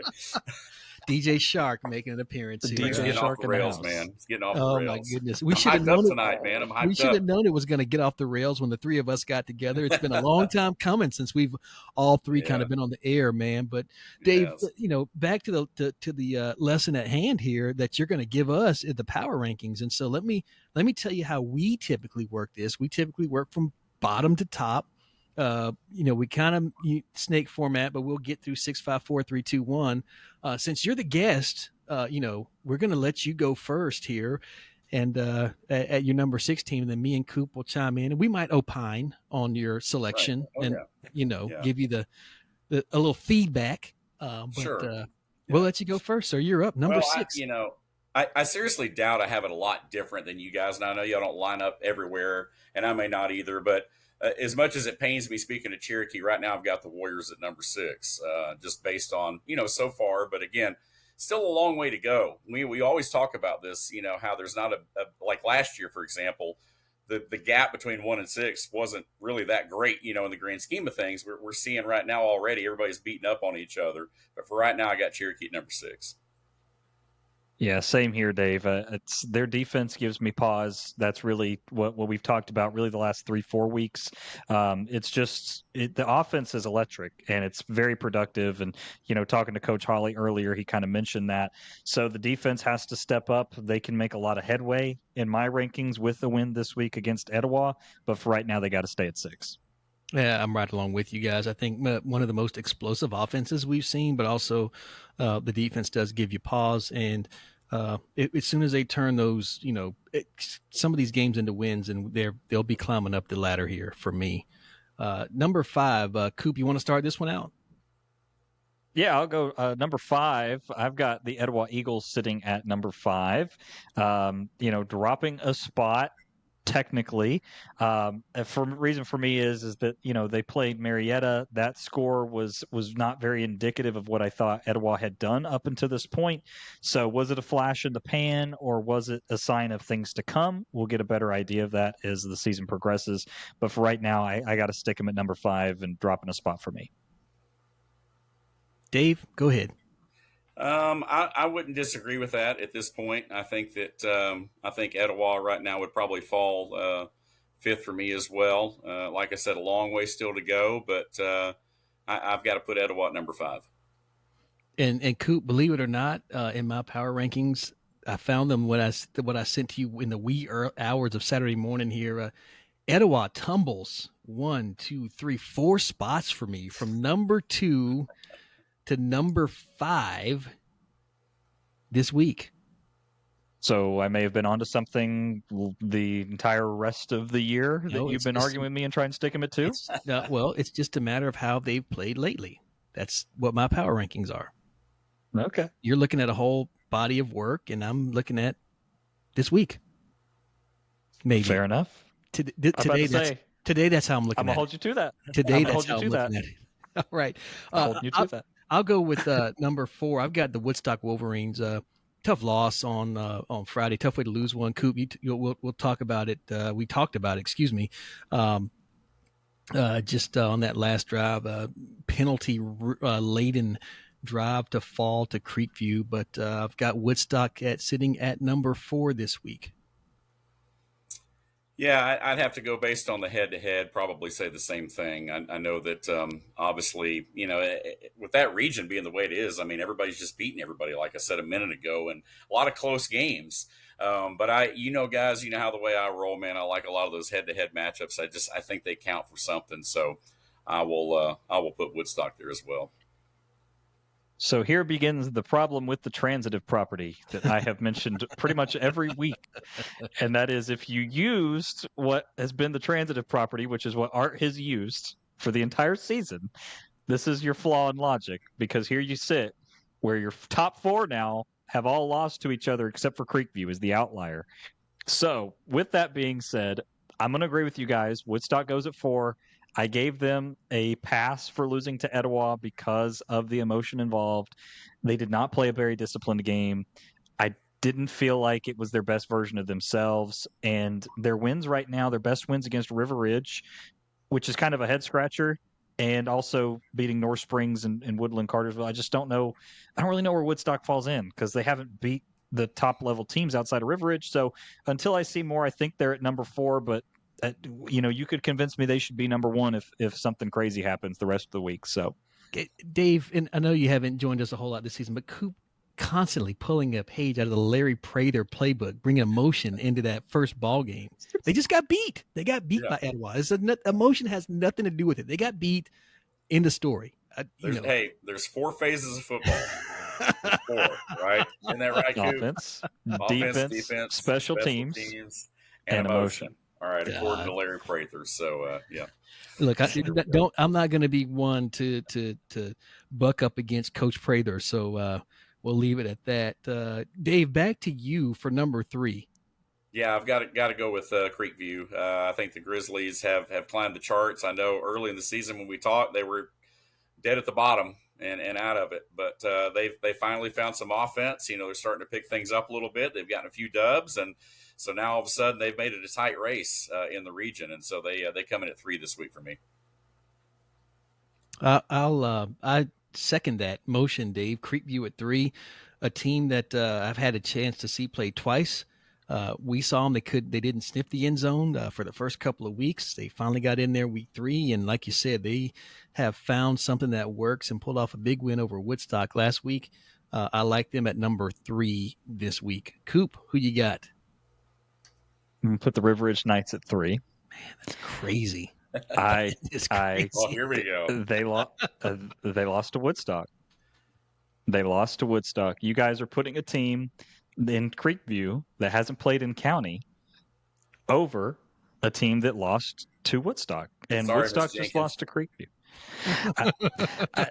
Look, I don't know what you do with 1 through 4. Honestly, I really don't. Scoop. They keeping receipts. I'm just telling you. They keep them all they want. They got beat. I mean, Creekview went in to the den. And to the woodshed, sorry. Creekview went into the woodshed, pulled out a win. River Ridge could not do that. I can't put – that's the only common opponent that we got at this point, between those two. So what am I supposed to do with that? I got to put River Ridge at 3. There we go. Wow. I mean, you are certainly very good at drawing the ire of Night Nation, Coop. That's all I can say about that. After we just spent – earlier in the show, a good 10 minutes, apologizing to Coach Collins and lauding the River Ridge Knights. You're gonna do the Night Nation like that, Coop. When next time you come back to Georgia, you better sleep with one eye open. Just sleep with one eye open, man. That's all I'm saying. Oh my goodness! Yeah, exactly. Coop, is it your turn for number 2, man? Is it? we'll start off with you. You've got River Ridge at number 3. So who's your number 2 team this week? It's Creekview for me at number 2 this week. They're undefeated in the region. Their losses are to Calhoun, North Forsyth, and Cambridge. So all 3 of those teams look like quality teams that they've lost to. They're technically, right now, if the season ended, they would be your region champ since they sit at 3-0. Have they had the easiest region schedule out of anyone in the region so far? Arguably, yes. I fully understand that. But without having definitive answers on what they would look like when they play River Ridge, when they play Sequoyah, when they play Sprayberry, I can't really penalize them. So they make a big jump for me. So they're going to move all the way up to 2. And it also helps, like we mentioned, they brought out the retro helmets. And I'm thinking back to those, Al Morrell type teams, beating the snot out of everybody. So call it a little bit of a homer pick, whatever you want to do, but the Grizzlies at 2. A little, Dave? A little bit of a homer pick? Yeah, maybe just a little bit.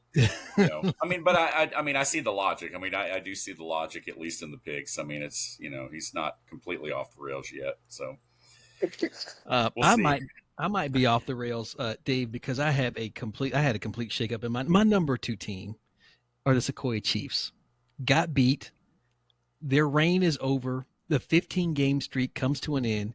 Coop is flustered because he doesn't understand that as of September 23rd, River Ridge is better than Sequoyah. Transitive property.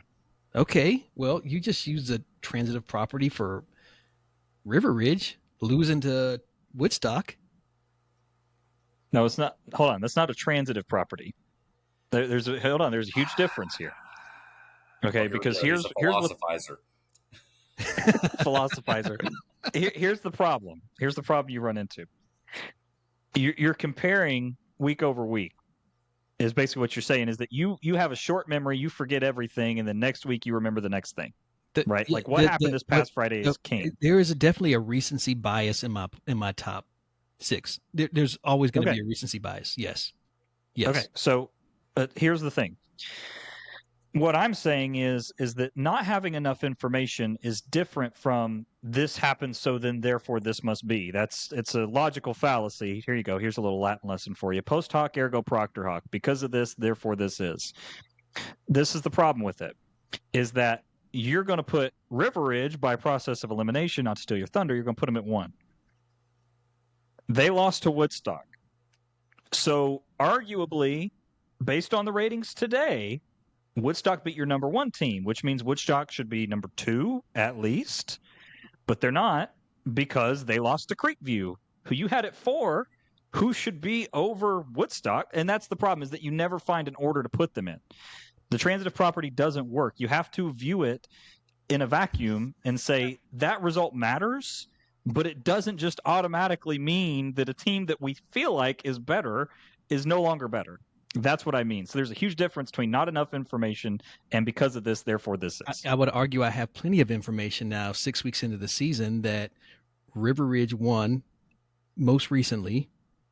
The game against Woodstock carries less weight for me, just like the game against Etowah and Woodstock carried 0 weight for you, and you continue to disrespect Etowah. Now I am they're in the same. Now I have jumped on the River Ridge bandwagon, and I am. I'm a bandwagon hopper in Cherokee County, man. You better believe it. You better believe it, Coop. It's like, what have you done for me lately? That's how I do my rankings. And lately, I mean, the Chiefs have been fantastic. I think there's they've got a long way to go. They could still be back on top of my power rankings later in the season, but as of this week, somebody knocked off the Giant, and they did it in convincing fashion when everybody else, including us, including you, who didn't even think they'd score a point. River Ridge number 1. Hand signals now. It's just hand signals. He's speechless. You got me. He's speechless because he's right. I probably don't make a whole lot of sense when I'm doing this, but he's absolutely speechless right now. They break the tie. Yeah, Please I bring think some common sense into this. well, okay. Here's the thing, and I'm kind of caught in the middle here because I understand the logic both ways. I understand the week now. What have you done for me lately versus kind of viewing the whole picture of things. I understand the recency bias. I understand all those different things. I think that there's also another discussion too, and that is earning something versus being giving something based on certain things, and so. This week, and Sequoyah hasn't lost to a county team in a few years, I guess, right? Or what, 2022, whatever it is. And so I think that to a certain extent, and I'm not saying that Sequoyah will stay there, all right, but I'm also going to put Sequoyah at 2 this week simply because I feel like River Ridge earned the right to be number one by beating the team that's been on top. And it's like they say, like Ric Flair had the line, in order to be the best, you got to beat the best. And so to me, River Ridge at least earned for 1 week in the power rankings, they at least earned the opportunity to be number one. Now, I'm not saying they're going to be there at the end of the year because I really feel like Sequoyah at the end of the year may very well be that team based on what they've done as a whole body of work. And I really wish I could go 1A, 1B, but I know y'all don't allow that here on the North Georgia Sports Network. So based on this week, because of that head-to-head, maybe a little bit of recency bias too, but I totally understand I understand it, Coop. I mean, I really do. I understand your, philosophy behind it and everything else. I can understand why you would think the way you do. I really do. I see it, but I got to go with Sequoyah 2 this week. I would just like to ask a quick question here. You both, just to clarify, you both had Woodstock at number 4. Is that correct? Yeah. Yeah. I guess so, Dave, yeah. that's Yeah. right. Is that what I said? I can't remember. Yeah. Yes, I'm old, you did. man. We all I think the bottom, at least you and I did, Dave. Yeah. Yeah. Okay. That's because here's my thought process behind this is that the reason that Creekview is high up for me, because this is the equation that I draw, is that Creekview is 1-0 in county. They're the only team that's River Ridge is undefeated. No, River Ridge lost to Woodstock. So they're the only team that's undefeated in county outside of Etowah, who hasn't played in county yet, which they will rectify shortly. Etowah is also 1-0 in county because they beat Woodstock to start the year. Yeah, they only have 2 county games. Yep. So your 2 teams that are 1-0 in county are Creekview and Etowah. An Etowah team you've been disrespecting all season long in our rankings, by the way. Right. But the logic that you guys are using should mean that Creekview and Etowah are your top 2 teams. It has to be that way. It has to be that way because everybody else has a loss. But you don't base your power rankings on just county games, do you? No, I don't. But that's so my point, though. Is okay. Yeah. So then take the whole body of work. So take River Ridge and apply it to Sequoyah's schedule. Do they beat Sprayberry? Do they beat Kell? We'll find out about Sprayberry in a couple weeks. I tell you that much. Yes, we will. Yes, we will. Yeah. River Ridge beat Cherokee by 5. Sequoyah did it by 61. Now, I'm not arguing that you can take one Friday to the next. I always preach against that. But using that logic, you guys are making some, serious logical gymnastics to get to the point. Dude, that's the same logical gymnastics you used to tell me that River Ridge was not going to score any points against Sequoyah. Oh my gosh, that's the same logic you used, Coop. Come on, man. Come on. You'll never live that down. You'll never. Here's another way to look at it. I mean, do you feel that teams improve throughout the season, or does everybody just kind of stay the same? I mean, if you're a believer in teams changing throughout the season, whether they go up or whether they go down, the dynamics are different. I mean, and so the question is this an overall power ranking, or is this kind of a week to week power ranking? Because to me, the weekly power ranking would be what I'm given today. But that doesn't mean it's going to be the same thing next week. It changes. That's the thing about the game. I mean, every week, the dynamics of the teams change. I mean, look at the Falcons. I mean, they went out on Monday night and destroyed the Vikings, and they came out and lost 30-0 against an inferior opponent the following week. Who knows what they're going to do this week? But the same holds true for high school football. So I think you have to ask yourself, if you believe if the teams stay the same every week, then I think your argument holds up, Coop. But I think if things change every week, which I think a lot of times they do, the dynamics within a team change a lot, then, it's a situation where those rankings can change, from week to week. So totally fair. Totally agreed. Here is my deciding factor, especially on a week like this when we have 1 and 4 that have all kind of done crazy things. And if you put them in each other's schedules, I can't say for sure. If River Ridge played Creekview's schedule, would they be 0 and 3? Maybe. I don't know. Would they beat North Forsyth? Maybe. Right? If Sequoyah went and played Calhoun, would they beat Calhoun? I don't know. So I'm not applying that. What I'm saying is that for my 6, I start at the bottom and I say, who is the team that I would pick everyone to beat this week, this Friday coming up? Who would I pick to win? And then I go from there. So that's how I eliminate those things. And for me right now, looking at the body of work, I'm looking at a Creekview team that's 3-0 in region. I'm looking at a River Ridge team that lost at Woodstock, and I'm saying, I could see Creekview winning that game. And honestly, if it's at the Den, I'm probably giving the edge to Creekview in that one. But I'm also looking at Sequoiah's entire body of work in that measurement and saying, did last Friday matter? Absolutely, 100%. 1,000% it mattered. Who would I pick to beat Sequoyah this week? I wouldn't pick anybody to beat Sequoyah in Cherokee County. Because to your point, they haven't lost to a Cherokee County team since 2022. Now the King's been dethroned. Do I want to play a ticked off Sequoyah? I sure don't. So that's my logic behind it, is that you have to basically who's the best team this week? Because I agree they changed. So if Etowah went out and beat Marietta, that's what I said last week, because I'm like, okay, yeah, they're a much better team and they've grown. So that's forward thinking enough to match that logic. I just still look at your entire body of work and don't say Sequoyah blowing out these teams. Their only close win being against Denmark earlier, and then the loss to River Ridge are the 2 marks. I don't look at that and say, okay, well, a River Ridge team that struggled with Allatoona, struggled with, X, Y, and Z, lost to Woodstock, couldn't score against Woodstock hardly, and then look at that and say that now applies and makes them number 1 in my county. I just can't do it. I would say, Coop, and I'm not going to disagree with any of the points you made. I think what you have uncovered is how difficult it is to even get a sense of rating or ranking these teams week in and week out, because Dave, to your point, they're a lot closer. I think, for the longest time it was Sequoyah and everybody else, but I think even still, they're a lot closer than we think. And Coach Collins mentioned that it's just competitive. And it certainly makes for good Monday morning or Tuesday evening quarterbacking or pontification. But I don't know if we'll ever nail this down. And with only 6 teams, it's not like we've got 27 teams and we're picking a top 5. I think that would be a whole lot easier. We're ranking these 1 through 6 because these are our 6, and we just have a different way of looking at this, I think, and it makes for good conversation, certainly. And Professor, I appreciate you coming in for giving a master class here for Coop and I, your pupils here on the North Georgia Sports Network, man. But thanks so much.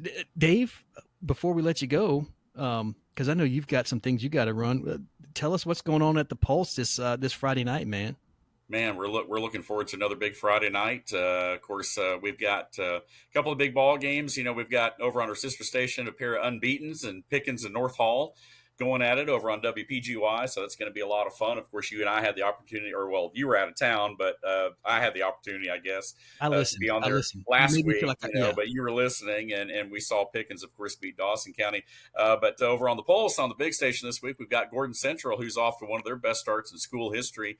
They're undefeated, taking on a Fannin County team that, of course, was a deep run playoff team the last couple of years. And so, they started slow, but they've won 3 in a row, so they're hot coming into Calhoun on Friday night to take on the county team in Calhoun, just a few miles away from the city school down the street there. So going to get our first look at the Warriors and the Rebels, and it should be a lot of fun. Awesome. Dave, we can't thank you enough for joining us tonight here. It's been Coop, for a bye week for most teams in the county. It has been action-packed tonight, man. So, Dave, you're like the cherry on top, man. Hey, and just one last thing right here. Go Dogs. Go Dogs, baby. There we go. I think you forget who edits this. This is all editable for me. This all just looks like... I gotta say it while I can, because next week I may not be able to. You won't be able to. Ty Simpson, boy. You're about to see a whole bunch of Ty Simpson throwing the ball around. Yeah, here we go. I'm just telling you. Go. The professor Jam Miller's back. Tim Keenan's back. No shot. And plus, it's Alabama versus Georgia. Unless Alabama's top 2 receivers are hurt, the Bulldogs have no shot. Wow. Yeah. But here's the thing about it, Art. Even if Georgia wins the game, Alabama will still have the number 1 spot in Coop's Power Rankings next week. So that's just how it works based on that logic. So and what 15 mythical? No, Florida State would be number 1. 15 mythical national titles too. They'll still claim. Oh yeah, exactly. Yeah. Are you talking about Alabama or Auburn? That's Auburn. Yes. Yeah, Auburn's. That's the entire state of Alabama. What are you talking about? I love it. Can't do math. Oh man, thank you guys. No, I appreciate it. Thank you for having me on, man. Looking forward to it again soon. All right. Well, thanks again to Dave for joining us, adding into a little fuel to the fire, being the mediator of Art and I, as we often need during our power ranking conversations. But Art, that pretty much does it for us, brother. Anything you want to add this week? Not much, Coop. I will say I've enjoyed it, man. We had really 4 interviews this week. Certainly thanks to Coach Collins, Coach Vavra, Coach Holley, Dave Garner joining us, the sports director at the Pulse, 101.3 The Pulse, and the voice of Friday Night Football on the Pulse. Man, you couldn't have asked for a better action-packed podcast on a bye week when most of our teams aren't playing. So I have nothing else to add. Unless you have a Friday Night Lights on Preston update for me, man, I've got nothing to add. We'll be out at Salina this week. They're hosting Panther Creek. It's opening region play. Panther Creek is ranked in the top 10, along with Salina, who is number 1. So it should be a heck of a ball game. We'll be excited to be out. We didn't do our usual weather report, but fall is on its way to us as well, which is a different meaning here in Texas than it is there. But, we're looking at a kickoff temperature about 86 degrees, which is good enough for me. At this point, it's not in the 90s, so we'll take it. But either way, excited for that, man. And we're excited to get a look at this Cherokee Etowah matchup, and then jump right back into it next week. Because once we start getting into that October schedule, it's playoff time, man. It's time to start talking about some seeding and some real scenarios. Absolutely, Coop. A lot more football to be played, a lot more outcomes, and a lot more playoff seedings to be. Or playoff positions or to be claimed here as we turn into the meat of the high school football season here in the state of Georgia. Coop, it's been a pleasure. I've had fun. I hope you've had fun. Again, thanks to all of our guests, Dave, Coach Collins, Coach Vavra, Coach Holley. Fantastic night tonight here on the podcast. And thank you to all of our listeners, especially those River Ridge Knights who keep holding us accountable week in and week out. So we appreciate y'all very much. Hey, our bad. For Will Cooper, I'm Art Mosley. Thanks again for joining us on the North Georgia Sports Report. Have a great week, everybody.